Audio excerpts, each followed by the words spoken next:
Bienvenido a un nuevo Magias Tío Te Enseña. Volvemos a las entrevistas, que es una cosa que pedís mucho. Y esta vez estamos con Daniel Collado, que lo conocéis porque tiene todos los premios que hay en magia, ¿no? No tanto. Hay alguno que no. Hay bastantes que Se no. está trabajando en magia cómica. Y grandes ilusiones y manipulación. Que es lo que faltan. Y ya del full. Pero bueno, vamos. Nacionales a tope, trinidades enteras, aquí en Flasoma.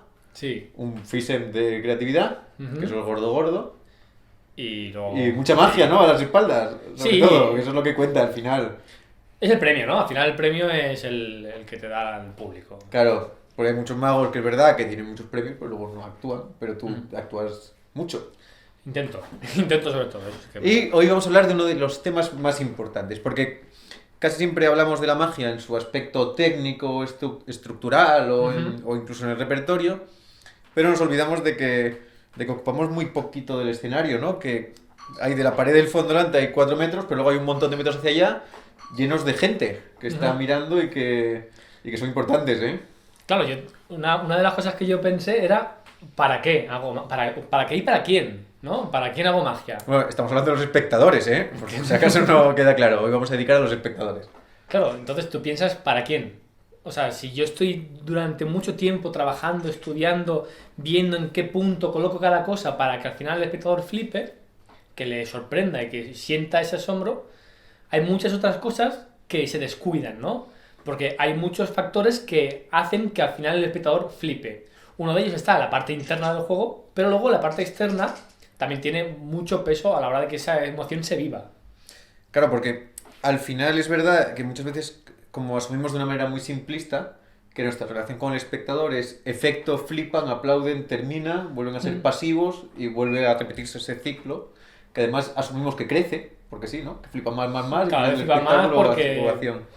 Y nos olvidamos tratarlos como humanos, que es una de las cosas. Y tú en eso tienes un trabajo grande, además tienes unas notas en las que se les dedica ya tiempo.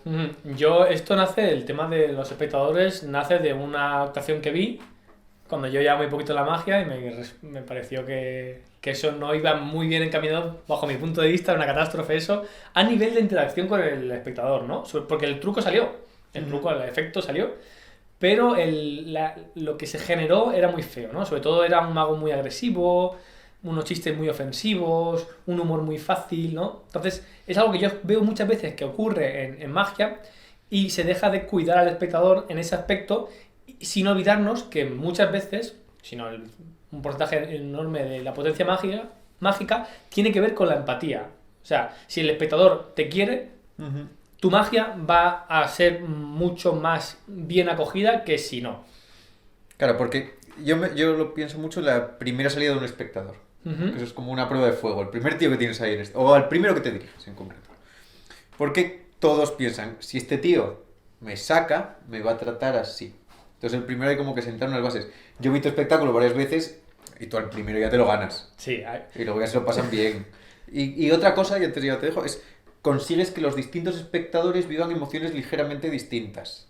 Porque aparte de las esponjas, la emoción que vive el espectador es diferente a la del primer juego del billete. Vamos, Sí. radicalmente. Sí, se va totalmente. con otro cuerpo.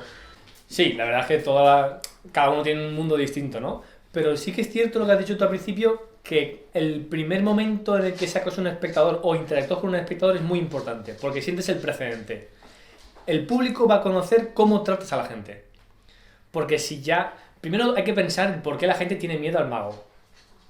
Que dices, bueno, ¿y por qué tendría que tenerle miedo al mago, no? En un concierto tú vas y no le tienes miedo al cantante. Claro, ahí hay como una frase terrible, y lo usan los magos, esto es un problema que usan los magos, es cuando dicen, ahora es el momento en el que todos miráis al suelo, a un lado, porque voy a elegir espectadores, como decirles ya, te voy a crujir, vas a ir y te voy a crujir. Claro, es como la matanza, ¿no? Todo el mundo se acorrala, se va atrás, a mí no, por favor, y tal.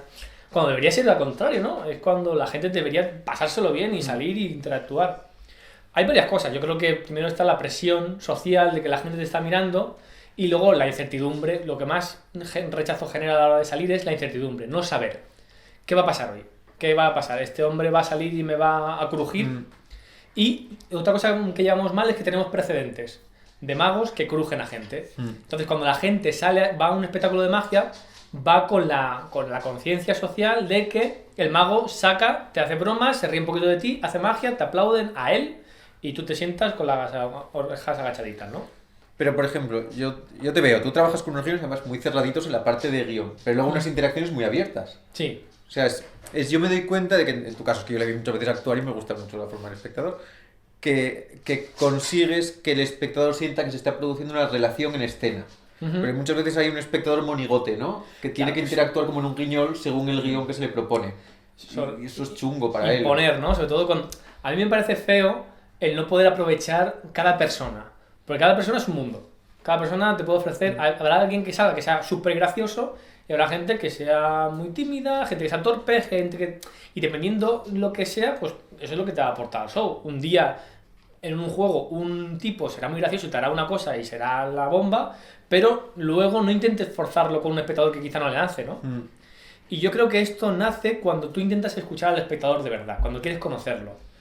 Porque una cosa que genera mucha distancia son los guiones muy cerrados a la hora del trato con el espectador. Pero ahí está, como dicen mucho, lo de ensaya mucho el juego para poder centrarte en la presentación, ¿no? Y es como habría que llevarlo un paso más allá, ¿no? Ensaya mucho el juego y ensaya mucho la presentación para poder centrarte en lo que pasa alrededor. Claro, en teatro se hace mucho, ¿no? La escucha activa. Tú estás en teatro y tú ya te sabes el texto, sabes tus movimientos, lo sabes todo, ya tienes que estar pendiente de la escena. ¿Qué pasa? Ahora de repente, hay en un libro, no creo que en Fundamentos, creo, se cae la Madalena, ¿no? De repente estás en una obra de teatro y estás interaccionando, todo lo sabes bien, pero se cae una Madalena. Y tú no puedes obviar la Madalena porque en el guión no pone, tengo que coger la Madalena. Está en escena, eso tiene que ocurrir. Una persona se ríe de una forma muy escandalosa. Alguien se tropieza, se cae una copa. Si tienes un guión muy cerrado, se va a notar. Y otra cosa es, cuando tú tienes una pregunta para el espectador, sabe la respuesta que te va a hacer y casi sin pensarla se le respondes, ¿no? Y ahí da la sensación de que da igual quién estuviese ahí. Da igual que fuese uno que otro. Ahí está mucho el trato tosigante, ¿no? El de un espectador dice algo, tú haces un gag de los que tienes en tu archivo mental sobre él y pista, ¿no? Tú a segundo plano que ya no importas. Pero, claro, luego por otro lado, si pensamos en los espectadores cuando reciben una contestación, un aviso que sienten personal, ese ya es fan. Claro. Si un tío le hablaste, plantéatelo así, ¿no? Es un público, 40 tíos, 50 tíos. Sí. Y uno siente que le estás hablando a él amablemente e interesándote. Joder, ese tiene premio. Claro, aparte de eso lo hago yo mucho al principio, ¿no? Llego y le pregunto a la persona, hola, ¿qué tal? ¿Estás bien? Es una pregunta genuina, real. Otra cosa que pasa es que realmente te tiene que interesar el espectador. Si tú haces como que te interesa para hacerte el guay, no se siente que eso no es verdad. Pero si genuinamente te interesas por esa persona, porque vamos a pensar un poquito, ¿no? Esa persona ha pagado una entrada, se ha sentado ahí, ha dedicado parte de su vida que no va a volver para verte a ti y encima lo vas a tratar mal. Ostras, eso no. Entonces, porque gracias a esa persona yo puedo ser mago. ¿Qué tal estás? ¿Ha ido todo bien? ¿Te gusta la magia? Sí. Te preocupas un poco. Entonces el espectador siente, si se preocupa por mí, luego no me va a putear, porque sería ilógico, ¿no? Tío, sádico. Claro, es que al final, si resumimos esto muchísimo, es tratarlos como humanos, ¿no? Sí, sobre todo es tratarlos como humanos, aunque a veces cada vez estamos más deshumanizados, pero sobre todo es quiérelos. Sí, es como si estuvieras tomándolo con ellos, es la sensación. Luego hay el guión, el efecto, claro, y todas las cosas que se paran, pero hay que establecer una relación binaria al menos. Tú con ellos, tiene que haber un feedback, tiene que haber un toma y daca. Si tú consigues que no sea solamente un orador y ellos no sean solo unos escuchas, eso va a ser mucho más memorable. Aparte, en un espectáculo de magia es interactivo, o sea, de muchas cosas depende de un espectador, porque tú necesitas a los espectadores, sin ellos no funciona la cosa. Entonces, si no hay un espectador que te mezcle, no puedes hacer un efecto. Si no hay un espectador que te elija, no. Entonces, son una parte necesaria del espectáculo. Entonces, jolín, eso también hay que cuidarlo, ¿no? Porque no es lo mismo. Igual que hay cosas técnicas que son imprescindibles para que se haga un juego, también es imprescindible que esta persona esté ahí y te mezcle, ¿no? Entonces, dedicar mucho tiempo a cosas que son muy internas y pocas para ese tipo de... Entonces yo creo que si sacas algo de este vídeo es no pensar en un aspecto que probablemente dieras un poco por supuesto, y es en cómo te relacionas. En todos los juegos yo creo personalmente que hay que buscar un momento de relación, y en todos tienes que transmitir un poco tu forma de comportarte con la gente, porque tienes una hora y tienes pequeños disparos, pero sobre todo empezar a pensar en los espectadores y en cómo funciona tu magia respecto a ellos, ¿no? Empezar a entender ese espacio en grande. Claro, yo lo que más me llevaría lo que yo intentaría sacar en claro de este vídeo es que te pongas en el lado del espectador. te ponte en el otro sitio, siéntate y piensa cómo te gustaría que te tratasen. O como decía, ¿quién fue? Lleva a tu abuela, ¿no? Sí, tu madre, ¿no? Imagínate que tu madre está sentada al lado tuya y un mago la va a sacar. Pues ostras, ¿cómo quieres que la traten? Pues trata así al público, ¿no? Alguien que lo dicho, es alguien que permite que tú seas mago. Eso hay Y que lleva a cuidar. tu madre a ver tus espectáculos porque ocupa asiento. Eso también, Y sí. da más lleno. Y siempre aplaude. Sí, mogollón. Pues hasta aquí nuestra Majestuosidad te enseña de hoy. Es una suerte contar con Dani, a ver si lo enganchamos algún día más. Cuando queráis, un placer siempre. Pero de espectador sabe del copón y sobre todo tenéis que ver su magia porque os digo que para mí personalmente es un espectáculo como tiene que ser, rico en sensaciones, rico en efecto y con leches como panes. Ya Al que, final ya la que, magia va de eso, ya ¿no? que hacemos magia, por lo menos que flipen, ¿no? Que vean lo imposible. Y nos vemos la semana que viene.